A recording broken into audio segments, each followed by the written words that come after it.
So we went from a moment in colonial North America, in these colonies of Maryland and Virginia, where people of African descent and people of European descent, except for the very big difference of coming enslaved versus coming indentured, were treated the same on the same plantation, and upon accomplishing freedom, experienced life with the same rights and opportunities, to now an entirely new society crafted, one where, and what's so crazy about this new social order that they put into place through these bundles of laws. Sure. And I want to touch on three of them in particular. Please do. So one of the laws, aside from white people being prohibited from marrying people of African descent and members of native tribes, which was the law in Virginia. I have a question for you before you go into that. Sure. Could they marry people of African descent? No. And the Virginia law applied to both white men and white women, although it was rarely enforced against white men. Oh, so if they did do it, hypothetically speaking, the ramifications for them was almost non-existent. That's correct. So it was largely a control mechanism, making white women exclusive to white men and truly all women available to white men. Right, and so it was to control white women and non-white men. This is absurd. Their relationality and their sexual. Well, it persists today. Sure. Right, it's not like that has left this society. I mean, look. Can you give an example? Well, yeah. Let me give the historical, and then we'll jump into contemporary.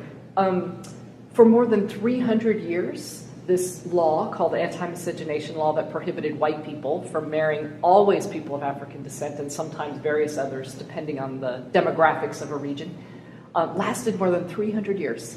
It was finally found to be unconstitutional in 1967 in the case called Loving versus Virginia that went to the U.S. Supreme Court.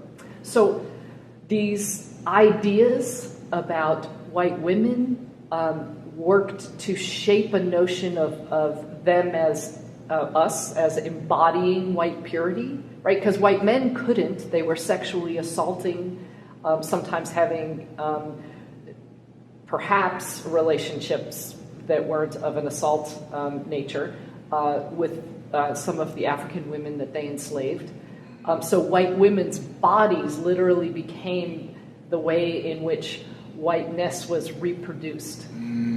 And so we still see that today. Let me tell you how what evidence I have of that. Of course. Part of what I do in my classrooms, and it's not until the end of the classroom where my students know that I am not against white people. Right. That's not your position at all. No, we've learned, we were made white. Like whiteness, this terrible oppressive thing that taught me from the moment of my birth to divide and dominate.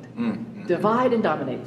And that's what a terrible thing to realize is attached to this thing we call a race identity. Right. So when I'm pretty far along in a class, students know that I am not about.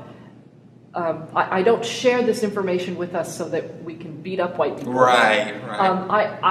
My hope is that this understanding helps us to be able to address the very real problems that are in our moment, right? We're sending our students out there and saying, okay, why are all of these white police officers shooting these unarmed men of color? Go solve it.